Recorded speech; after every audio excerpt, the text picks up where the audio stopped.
Corona virus से उपजी महामारी कोविड-19 को और भी अधिक फैलने से रोकने की अप्रत्याशित चुनौती का सामना करते हुए देश ने अद्भुत एकजुटता एवं संयम का परिचय दिया है।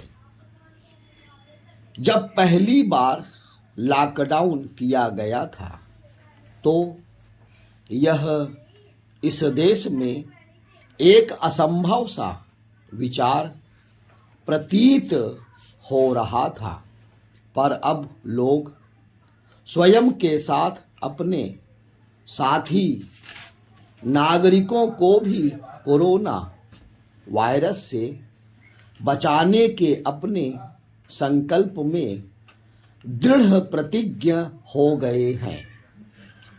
देशवासियों ने इस महामारी के खिलाफ जैसी एकजुटता दिखाई वह विश्व इतिहास में अभूतपूर्व है। आने वाली पीढ़ियों को आश्चर्य होगा कि भारत जैसे विविधता वाले देश में यह आखिरकार कैसे संभव हो पाया। यह सब देश में असाधारण नेतृत्व की बदौलत ही संभव हो पाया है। कोरोना का संक्रमण बेशक फैल रहा है, फिर भी हम विश्वास से भरे हैं, क्योंकि दुनिया के अन्य हिस्सों में संक्रमित रोगियों की निरंतर बढ़ती संख्या की तुलना में भारत में इसका प्रकोप काफी सीमित है। यह इसलिए आश्चर्यजनक है क्योंकि भारत न केवल अधिक जनसंख्या घनत्व वाला एक विकासशील देश है, बल्कि यहाँ सार्वजनिक स्वास्थ्य से जुड़ी बुनियादी ढांचागत सुविधाएं एवं संसाधन भी सीमित हैं। जब देश में साक्षरता को लेकर साथ ही लोगों की मीडिया तक पहुंच भी एक समान नहीं है, तब आखिर समस्त जनता को समान संदेश कैसे मिल जाता है। दरअसल किसी भी सरकार के लिए समूचे देश में इस तरह लॉकडाउन लागू करना असंभव होता यदि वह लोगों को आश्वस्त करने में विफल रहती। हम सभी ने असंभव को संभव कर दिखाया है।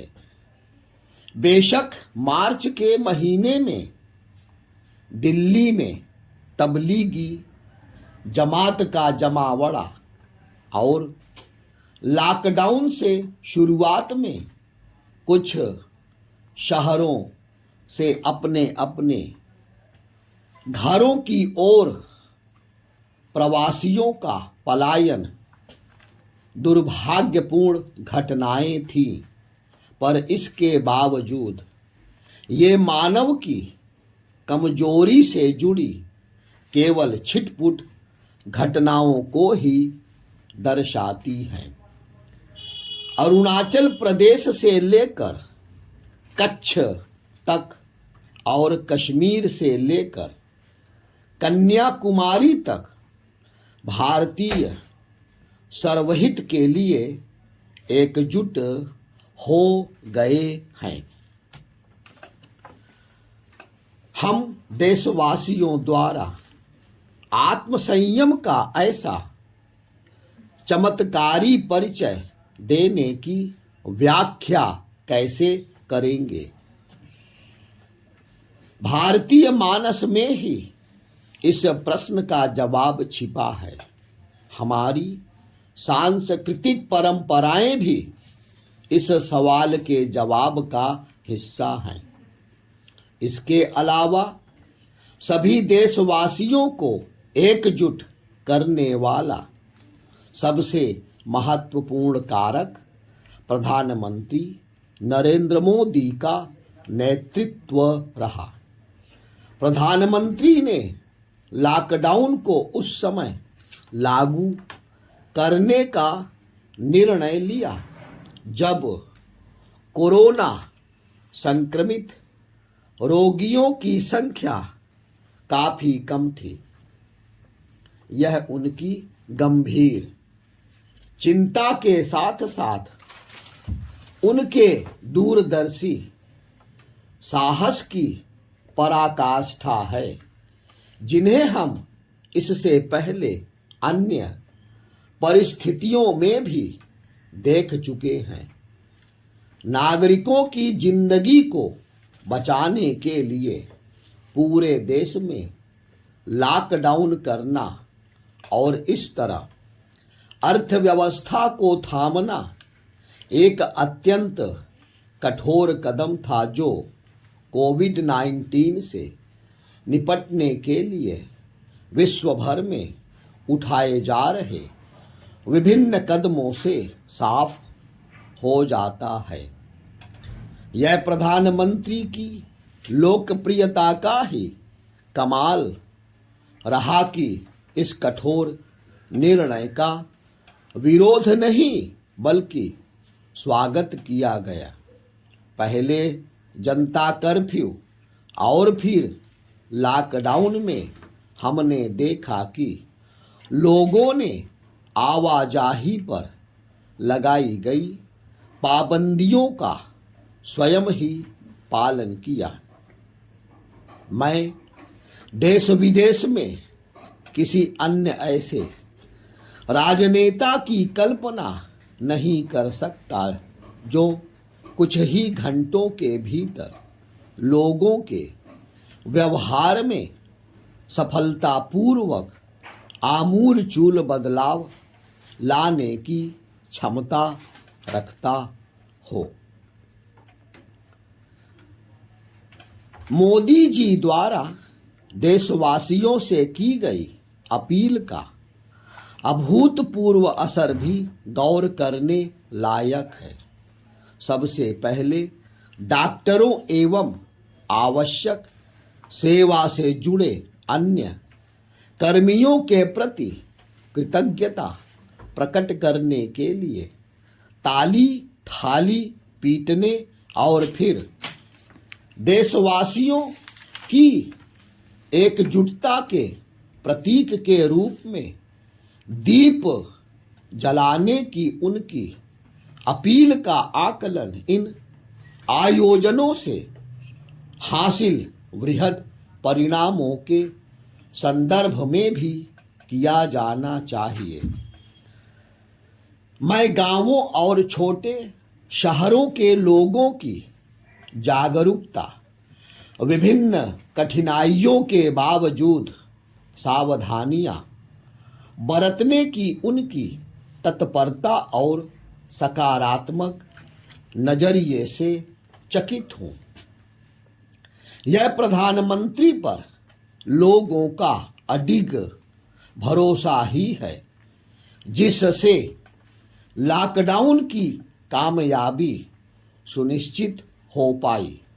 इसका मतलब यह नहीं कि मुख्यमंत्रियों, जिला मजिस्ट्रेटों, कलेक्टरों, निगम आयुक्तों, स्वास्थ्य कर्मियों आदि द्वारा इस महामारी के खिलाफ लड़ाई में दिए गए योगदान को कमतर आंका जा रहा है। ये सब लोगों की भलाई सुनिश्चित करने के लिए अथक प्रयास कर रहे हैं।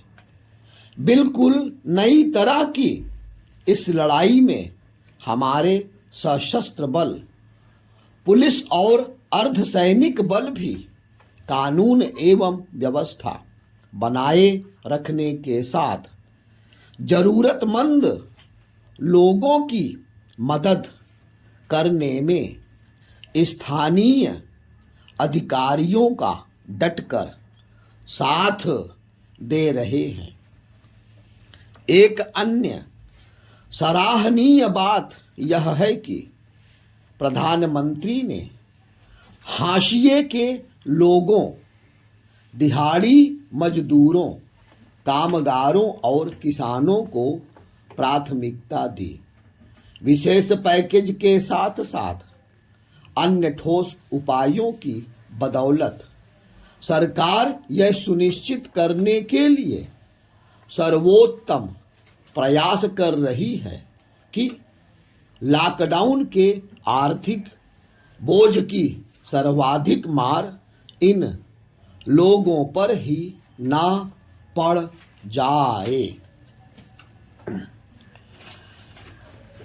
वास्तव में मोदी जी को गंभीर संकटों से निपटने का विशेष अनुभव है। मुझे याद है कि 1979 में एक बांध के फट जाने के बाद गुजरात के मोरबी शहर में त्राहिमाम मचने पर सबसे पहले वहां पहुंचने वाले लोगों में वह भी शामिल थे। चुनावी राजनीति में उनका कैरियर 2001 में गुजरात के मुख्यमंत्री पद पर आसीन होने के साथ शुरू हुआ। यह वह समय था जब राज्य भूकंप की त्रासदी के बाद धीरे धीरे पटरी पर लौट रहा था।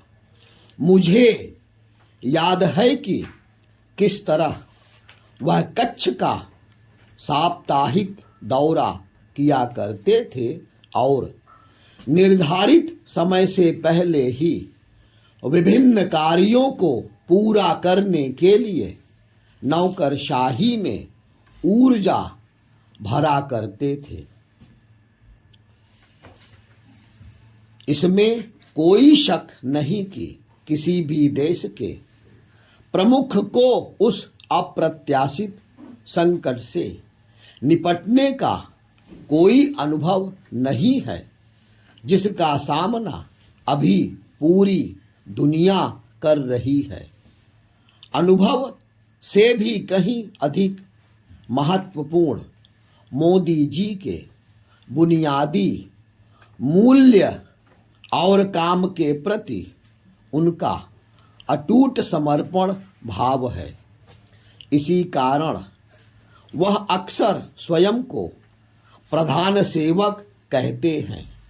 उनकी बदौलत ही यह विनम्र चमत्कार संभव हो पाया और एकजुट भारत प्रेरणादायक संयम के साथ कोरोना वायरस को धीरे धीरे परास्त करते हुए हर दिन और भी अधिक मजबूती के साथ उभर रहा है। दूसरा पैराग्राफ खोलें। दूसरा पैराग्राफ में एक अशुद्धि है, उसको सही करें। दूसरा पैराग्राफ, जब देश में साक्षरता के स्तर के, सही कर लें, साक्षरता के स्तर के साथ